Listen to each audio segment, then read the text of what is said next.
So, as I was thinking about a topic for this month's talk, I realized that what's been at the very top of my mind lately is something I've been called to explain or describe a lot this year, which is the importance and sacredness of a quality and practice that the Buddha called noble silence.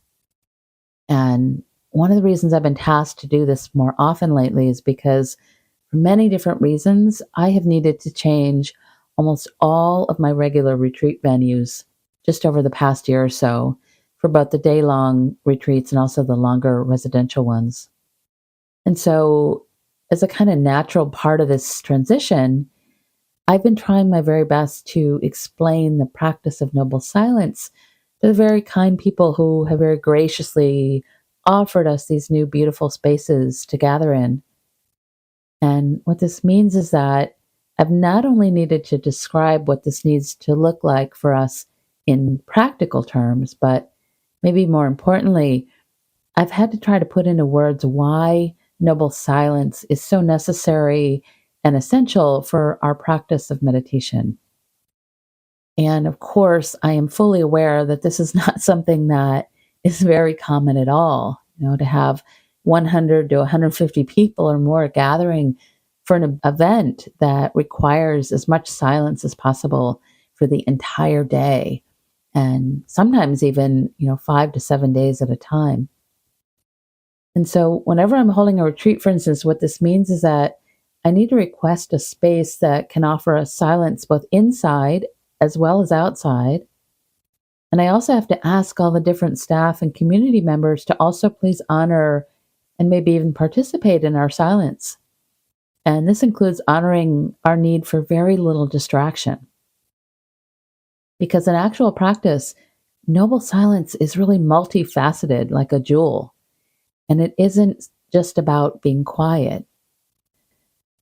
For instance, our practice involves bringing an intention of silence to all of our experiences and very consciously eliminating any distraction so that we can better focus on the present moment and attend to whatever's arising in the mind and the body and the heart. So, just as an example, whenever we attend a retreat, one of the things that we're asked to do is to try as much as possible not to make eye contact with the other people who are attending. And this is mainly because eye contact is a kind of communication. And this can just create a lot of distraction and even stress when we're passing so many people all day long, or again, maybe for days at a time. And of course, smiles and eye contact just naturally happen, and it's really okay. We all do it, myself included. It's just natural that we do that. But the idea is that when we're on retreat, we're being given permission to actually become a little more vulnerable and open by allowing ourselves and each other to take a break from wearing our social masks so that we can focus more inwardly instead of more outwardly. And I know that especially for newcomers, this direction can sometimes just feel really difficult, maybe even just socially wrong or incorrect, can feel weird. But the absolute beauty of this practice is that over time, what happens in this space of collective silence is that everyone starts to feel even more connected to each other and therefore less alone. As the layers of self kind of slowly start to drop away, we can really sense that. And because our sense of feeling separate is considered the source of our deepest wounding and suffering, this very rich sense of belonging that can appear in the silence is just absolutely precious and can be so transformative. Especially at the end of longer retreats, I've seen people just break down and weep and hug people that they've never even spoken to before because they're just feeling that connected to one another at the end of retreat. And I'm actually getting ready to go into that kind of deeper, more connected silence next week at a 5-day retreat I'm going to be offering in Romney, West Virginia. I'm so looking forward to that feeling of connection that happens in the silence. And I know that I probably say this often, but it's really true that there's nothing like retreat to show us how truly powerful that space of sustained silence can be. And again, how incredibly transformative, especially when it's with other people who are all holding that space together. It really is something special. And while I know that not everyone experiences this, what I found is that almost every time that I've led a retreat, even a day long, people will come up to me after and tell me that in the end, they just didn't want to leave what they discovered in the silence. It's like when we're finally able to enter that deeper space of noble silence, so often it can just seem really difficult to go back into our daily lives with all the noise and energy and distraction that comes with it. Having said that, I also know that for many people who are new to the practice, especially, or maybe new to retreat, it can sometimes feel almost impossible to imagine being alone in the silence for an extended period, even if it just means 5 or 15 minutes of trying to sit with ourselves. But the truth is, this is exactly what we're training ourselves to do, to not only learn how to be in the silence, but actually how to be that silence itself. The spiritual teacher Kabir Helminski tells us this: anyone who has probed the inner life, who has sat in silence long enough to experience the stillness of the mind behind its apparent noise, is faced with a mystery. Apart from all the outer attractions of life in the world, there exists at the center of human consciousness something quite satisfying and beautiful in itself, a beauty without features. The mystery is not so much that these two dimensions exist, an outer world and the mystery of the inner world, but that we are suspended between them as a space in which both worlds meet, as if the human being is the meeting point, the threshold between two worlds. As if the human being is the meeting point, the threshold between two worlds. I just love that. All of that being said, in order for us to develop this ability, we really do first need to practice sitting in the silence so that we can take a closer look at all the noise that's within, if we will. And of course, as we all know, this isn't as easy as it sounds. In fact, way back in 1654, the philosopher Blaise Pascal suggested that, quote, all of humanity's problems stem from one's inability to sit quietly in a room alone. All of humanity's problems stem from one's inability to sit quietly in a room alone. About 10 years ago now, there was actually a really telling study that was conducted where researchers asked participants to simply sit in an empty lab room in silence for 15 minutes without any distraction. So, for instance, without things like magazines or cell phones or games. Apparently, the only thing that they were told that they could do was to push a small button that would shock them. And so, before entering this room, each of the participants had to fill out a series of questions. And every single person agreed that they would actually pay money to not be shocked. And yet, after those 15 minutes of silence, a full 67% of the men and 25% of the women chose to shock themselves, sometimes many times, rather than just sit there in the silence by themselves.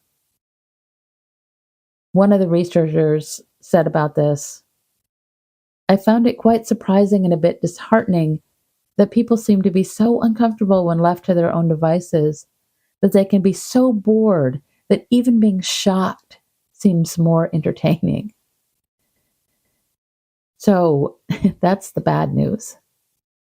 The good news out of the study was that while the researchers concluded that many people have a difficult time being alone with their thoughts, they also suggested that meditation and other contemplative training practices can really help us with this. Again, by training us how to be with our thoughts in the silence and how to better direct them. And so I'm feeling really inspired to explain noble silence a little more to those of you who might be brand new to being in it, as well as reminding those of us who've experienced it before how incredibly restful and healing and transformative can be to really allow ourselves to be in that space more often. Because, if we're honest, so often we can just somehow forget about our need for silence. It's like we tend to get so busy, maybe feeling the need to fill up every moment of our day, that we often don't allow ourselves to simply stop and just be present in the silence. And so, one of the very first ways we can begin to use our mindfulness practice is to start consciously becoming more and more aware of really how good it can feel and how healing it can be to allow ourselves more and more quiet time in our lives, more periods just being present without a need to do. It might even be helpful to remember that thanks to modern science, we now have clinical proof that less noise in our lives can create a healing effect on both the mind and the body, along with proof that a lack of silence can actually create the opposite effect. So, researchers have shown that even moderate levels of unwanted noise can create an increase in cortisol, hypertension, and a rise in our blood pressure. The word noise, the Latin root meaning of this actually means queasiness or pain, which I find interesting. And way back in the mid 1800s, Florence Nightingale, the famous nurse and social reformer, was onto this idea. And she wrote, quote, "Unnecessary noise is the most cruel absence of care that can be inflicted on sick or well. Every careless clatter or banal bit of banter can be a source of alarm, distress, and loss of sleep for recovering patients. Quiet," she said, "is part of care, as essential for patients as medication." And what I find interesting is that the words meditation and medicine both come from the same Latin word, which is medere, which means to cure, to cure. And so physiologically, whenever we're exposed to noise, it's actually literally shaking us. So sometimes in very small ways, some of which can become chronically stressful over time, and sometimes, of course, in really powerful ways. So we might notice, for instance, that whenever we pay attention to or become more aware of sound, we might also sense a vibration, because truly this is how sound is received and experienced in the body as varying levels of vibration. And to get a little technical, what happens is that sound waves vibrate the tiny bones of the ears, which then convert these vibrations into electrical signals that are received by the brain. And in the brain, these electrical signals are received by clusters of neurons that are associated with memory and emotion. And when noise is received by these neurons, it prompts an immediate release of cortisol, which is that toxic stress hormone. And in the body, a rush of cortisol is supposed to give us a kind of a quick bit of energy to help us respond to stress. And, this is actually super helpful to our ancient ancestors who needed to be on the high alert for any rustling in the bushes kind of thing, or, might be literally a huge animal waiting to pounce. Or it could be someone from another tribe who wanted to kill them. So, that was real back then. But today, what we're hearing is rarely a giant tiger or an enemy from another tribe, but our bodies still react to the noise as if something is somehow out to get us, something we need to be wary of or pay close attention to. And actually, this is why people who live in consistently loud environments often experience chronically elevated levels of stress hormones, because they're actually unable to find the relief that a space of silence can bring, even while they're sleeping. In fact, in order for the body to come into more balance, scientists tell us that we actually require longer periods of silence so that we can return to homeostasis. So it's just like we might require food or water, or like Florence Nightingale suggested, it's like medicine for us. And we get this most often during the night so that we can sleep and restore. Now, I'm assuming that most likely most of us turn off the loud music and the TV at night. Yet many of us might not think much about getting our daily doses of silence throughout our actual days when we're awake. And at least here in the US, silence it really isn't a part of our culture, which seems to want to keep us constantly swimming in noise and distraction.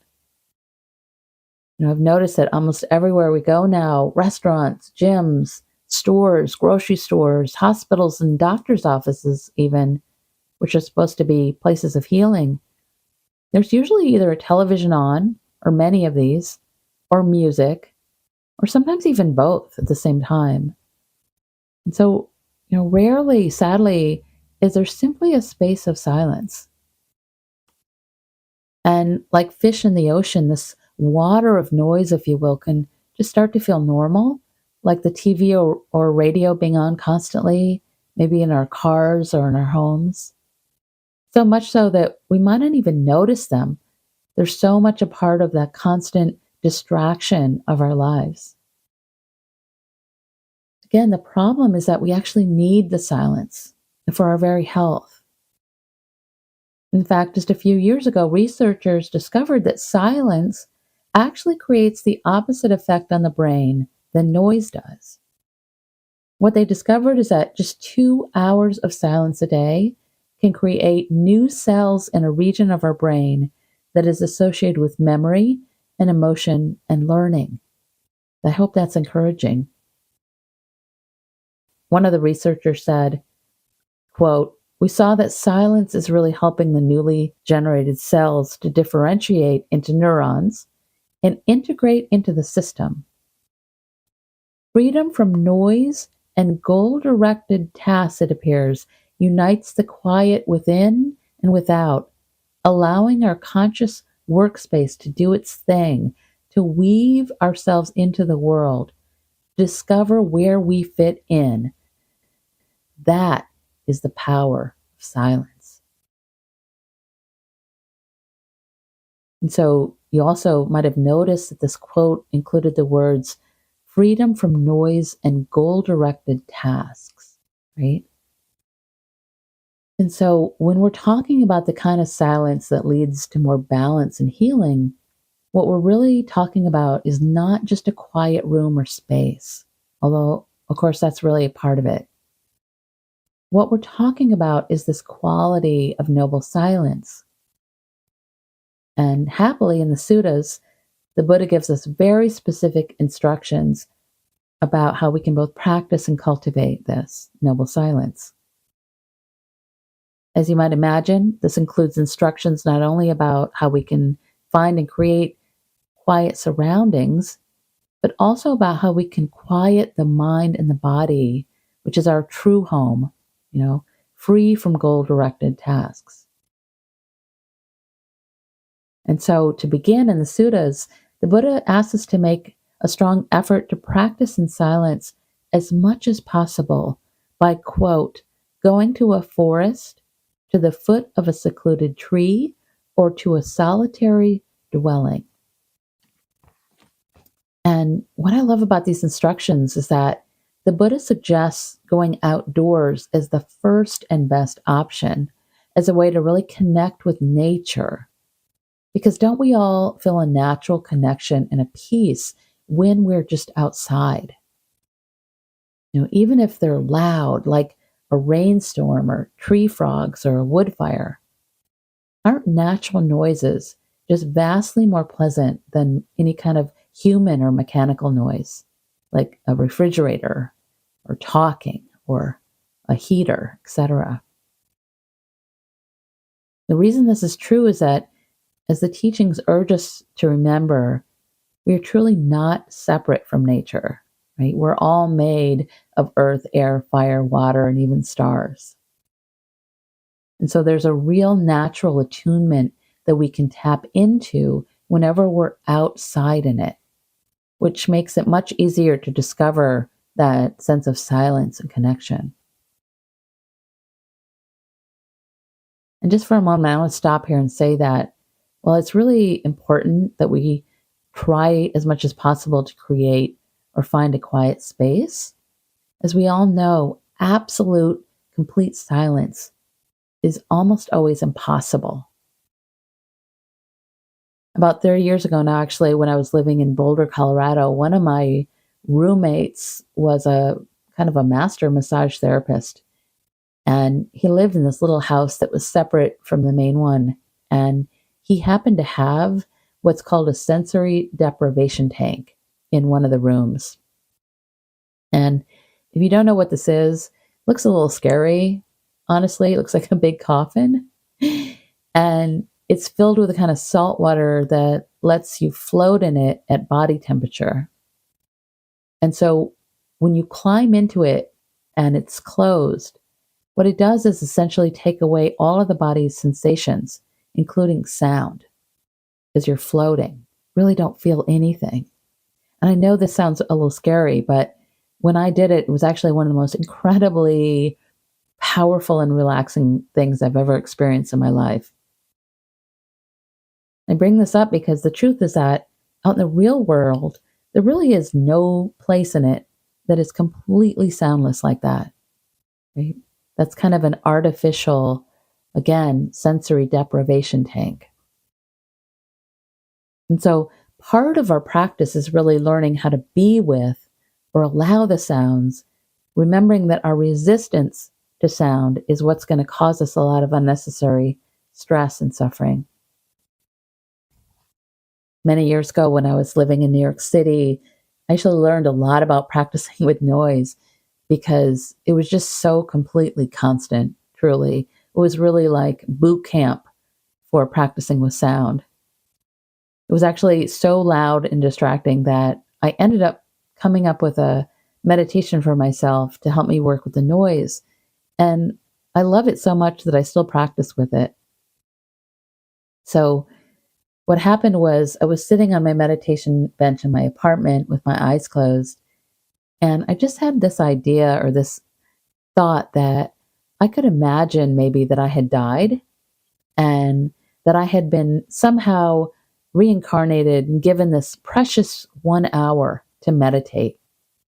And during that time with my eyes closed, I had to discover where I was and what age I was just by paying attention to all my senses. So I kind of was trying to play a little game with myself.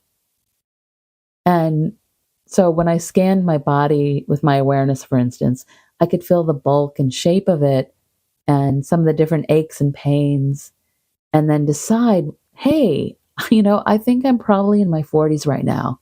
That's what my body feels like. And then I started becoming aware of all the different sounds around me.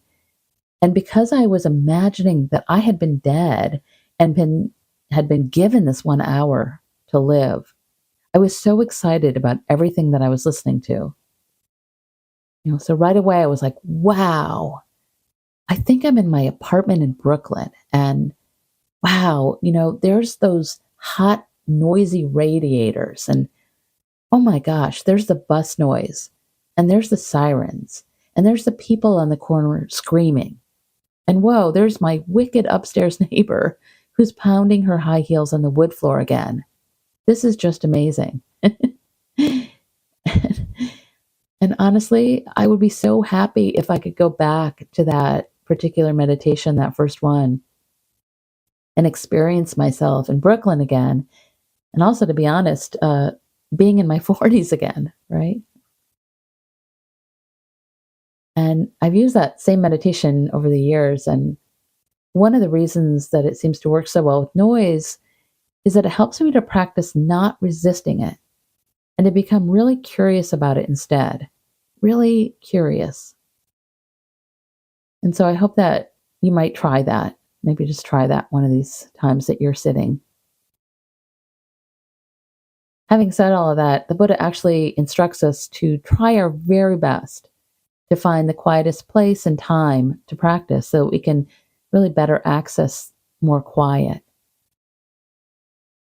Then, once we've finally created the quietest space that we can, we want to allow ourselves to become quiet. And again, this does not mean just not speaking. It means very consciously quieting our bodies as well and allowing ourselves to become more and more still. And I know this might be difficult in the beginning, but for those of you who are new, I want to encourage you to really stick with it. Because the more we practice, the more we learn that we can really still the body. We really can. We can stop fidgeting so much, stop shuffling our feet, playing with our hands, changing our posture. And as we begin to do this, we begin to sense that silence in the body actually feels pretty good. And then as our practice deepens, we discover that we can access it more and more quickly, more easily. And as you might imagine, this then translates into our daily lives. You know, the more and more we practice, the more we almost naturally start to pay more attention to our bodies and slowing them down, really quieting them. More and more we can start to notice throughout our day when the body is noisy, fidgety, stressed, etc. And consciously start slowing and letting things drop and soften. We can drop our shoulders. We can soften our jaws and our tummy, etc. And as we become more and more mindful of how much noise we're making with our own bodies as we go through our lives, what we often discover is that we like or prefer to move more slowly, savoring the walk, if you will, rather than constantly running. There's a famous story about Thich Nhat Hanh that I often like to share right at the beginning retreats because I find it so encouraging. And he said this: "One day when I was a novice monk, my teacher asked me to do something for him. I was very excited to do it for him because I loved my teacher very much. And so I rushed out to do it. But because I was so excited, I wasn't mindful enough and I slammed the door on my way out. My teacher called me back and said, 'My child, please go out and close the door again, but this time do better than you did before.' Hearing his words, I knew that my practice had been lacking. So I bowed to my teacher and walked to the door with all of my being, every step with mindfulness. I went out and very mindfully closed the door after me. My teacher did not have to tell me a second time. Now, every time I open and close a door, I do so with mindfulness, remembering my teacher." He said, "Many years later, I was in Kentucky with Thomas Merton, the Trappist monk, and I told him that story. And he said, 'Well, I noticed that without you telling me. I have seen the way you close the door. I've seen the way you close the door.'"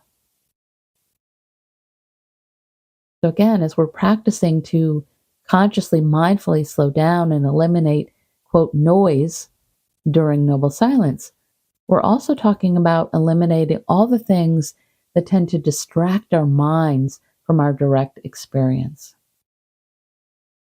So, for instance, during retreat, we practice noble silence by agreeing to not do things like read or write in our journals or listen to music or use the internet or even eat snacks after our meals. And I do understand that many people find these instructions really difficult, and it is hard to explain, but I really like this explanation that I received years ago from a longtime student which is about why we refrain from journaling, but it applies to all the rest as well. And this person wrote this: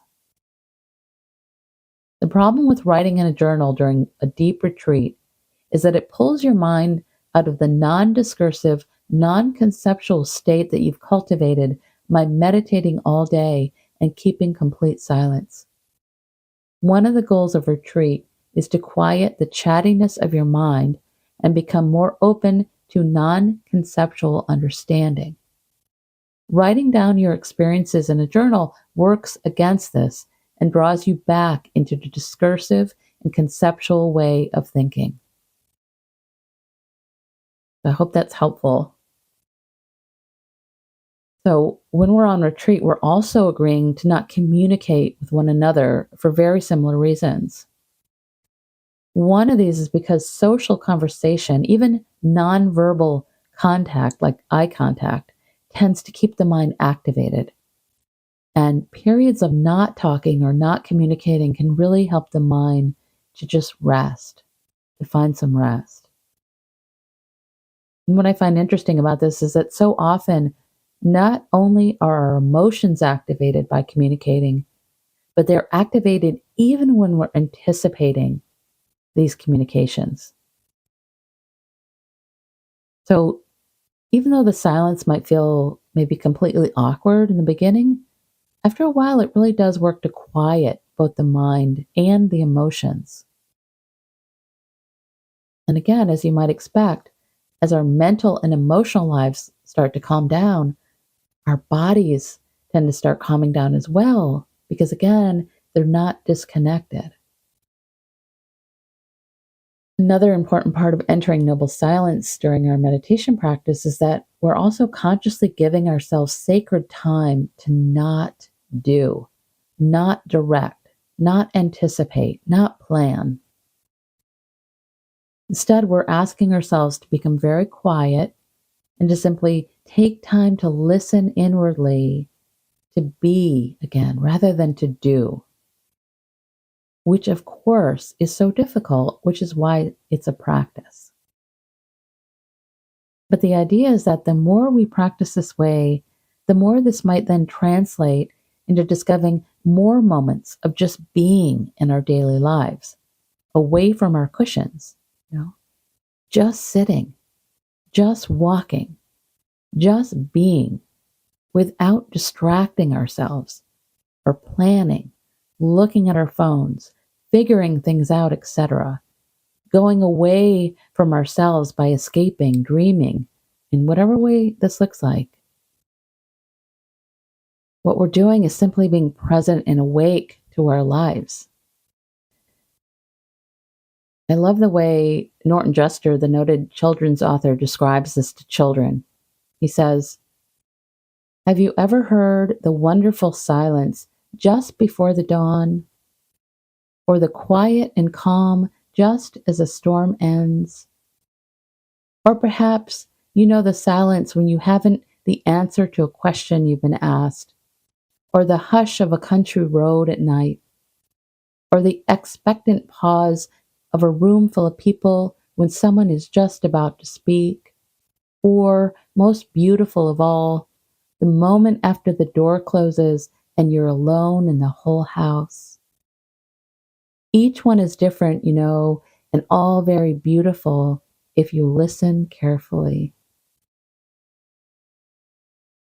And with that word listen, I just want to say I think it's interesting that the word silent and listen are actually made up of the same letters. And I really think they're interchangeable.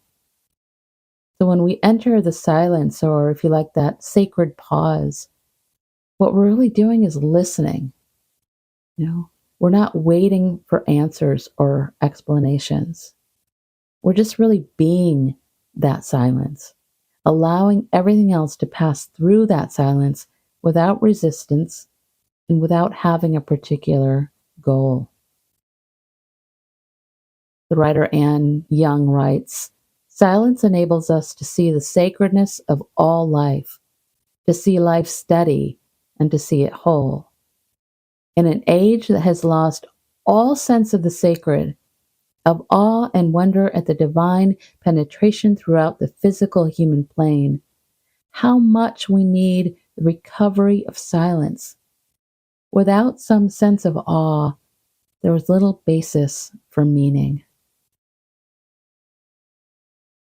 So when we can become quiet and simply listen, often what happens is that we can suddenly sense that awe, along with a sense of wholeness or connection. And in that silence, we can also more clearly hear what our hearts have been trying to say. Suddenly, in that silence, we're present to what's actually here. And we can sometimes suddenly feel maybe what we've been ignoring or trying to suppress, right? So maybe we suddenly sense our sadness or grief or anger, loneliness, whatever it is. Or maybe we just suddenly are able to touch that sense of pure joy or peace or awe. When we can access that silence, we can also start to hear all of those things that we've been saying to ourselves, everything we've been automatically believing. And instead of being swept up in a constant flow of thought, we can start to better access the silence that's between the thoughts. And after a while, those periods of silence just become longer and longer. And we can not only connect with that silence, but actually dwell in it. We can actually become that silence so that we can more clearly hear our thoughts and our beliefs. And this is when we can begin to question all of those automatic beliefs, as well as offer ourselves great kindness and compassion.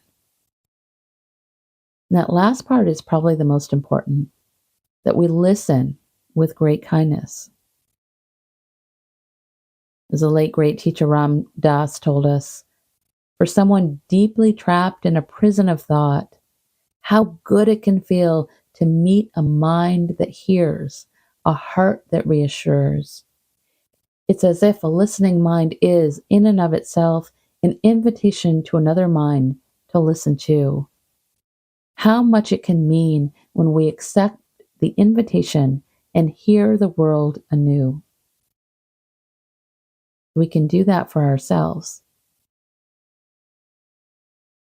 But of course, we can't do any of this well. We can't really listen well or feel well when we're just constantly distracted, again, by all the noise in our lives, which includes our own constant mind chatter.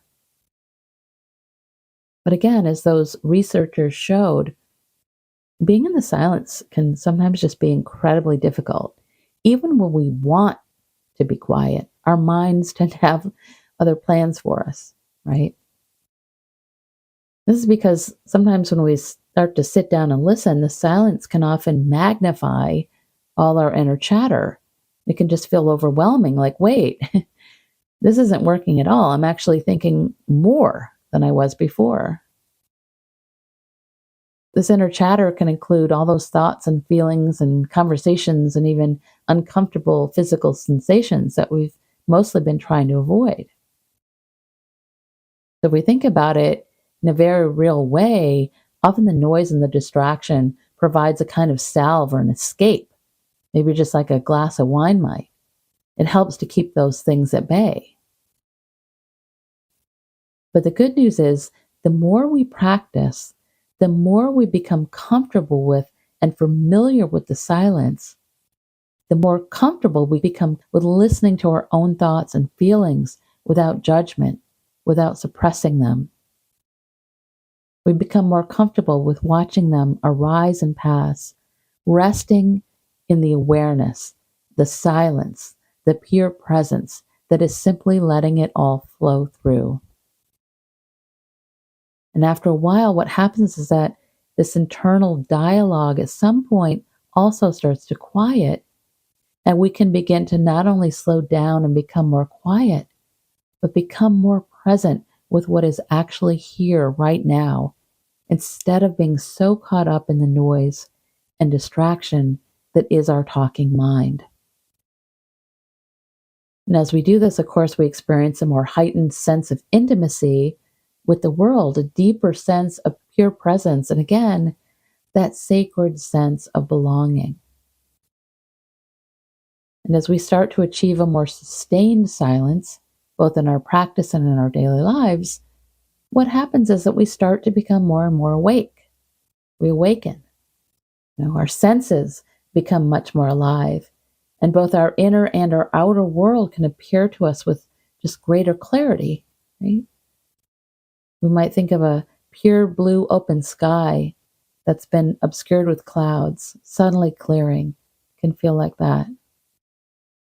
So, for instance, in this clearer space, we may begin to notice the sound of birdsong more often.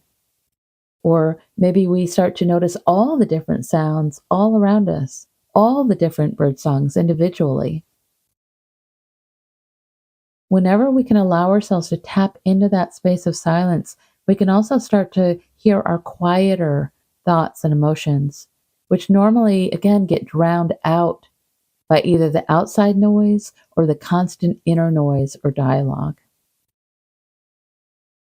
And in this more sustained silence and presence, we can begin to really just experience all of it exactly as it is and not how we think it is, but as it is. And so I think for time purposes, I'm going to end there. And if you'd like to join me, I'd like to offer you a brief meditation on silence and sound. So if it's available to you and you're ready, just want to invite you to find a comfortable seat or posture for meditation. If you're out walking, you might tap into your breath, the sense of your feet walking on whatever they're walking on, body moving through space, becoming more embodied, aware of the body moving.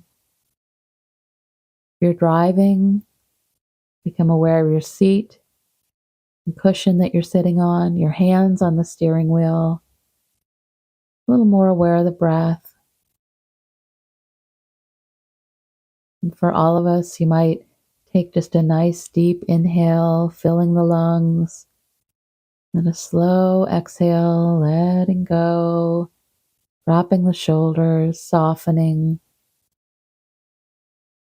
Maybe a couple of rounds of these deeper breaths on your own, just to start coming into the body more and consciously asking the body to soften a bit. On each exhale, especially letting go.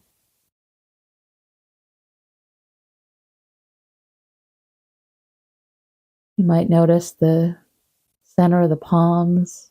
Let the center of the palms soften a bit in a gesture of receiving and letting go, and letting them be open.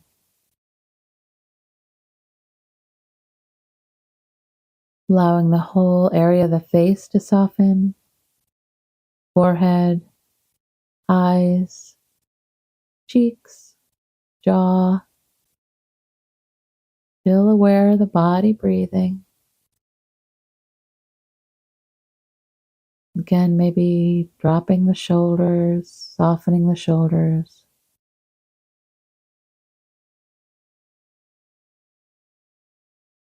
Maybe aware of the rise and fall of the rib cage, front, side, and back. Body breathing.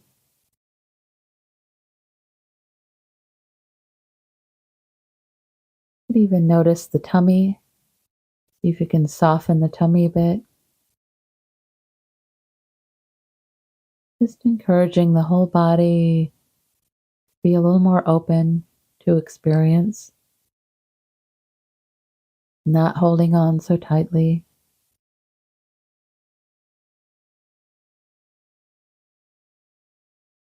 Aware of the flow of the breath.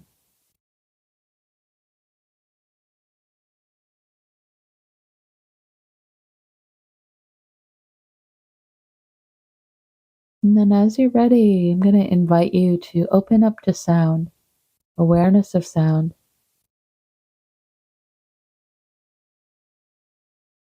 allowing sound to rise and pass as it does. Again, just getting really curious about the sound rather than judging, resisting, labeling. It would be possible to just notice vibration of sound in the body, imagining the sound passing through the body itself as you breathe.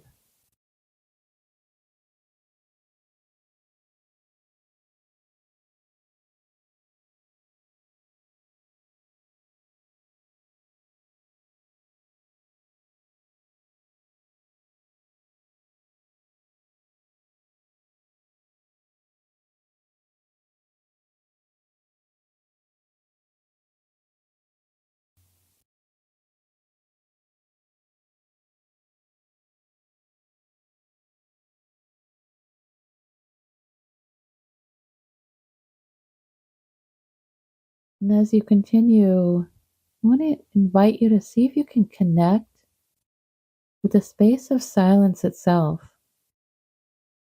that space of awareness that's simply experiencing the sound as it arises and passes. And you connect with the stillness that's experiencing the noise or the sound, connecting with that space of silence and dwelling in that a little more. Dwell in the silence.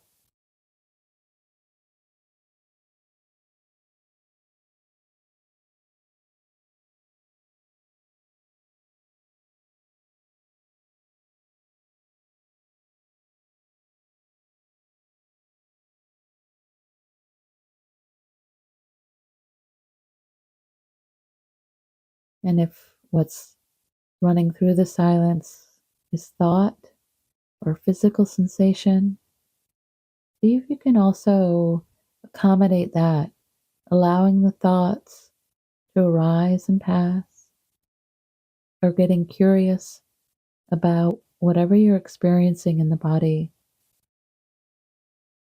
connecting more with that space of silent awareness that is simply allowing everything to be experienced as it arises and passes.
And finally, with the eyes still closed, just listening to these words from the late great Mary Oliver, who told us this. Ordinarily, I go to the woods alone, with not a single friend, for they are all smilers and talkers and therefore unsuitable. I don't really want to be witnessed talking to the catbirds or hugging the old black oak tree. I have my way of praying, as you no doubt have yours. Besides, when I'm alone, I can become invisible. I can sit on the top of a dune as motionless as an uprise of weeds, until the foxes run by unconcerned. I can hear the almost unhearable sound of the roses singing.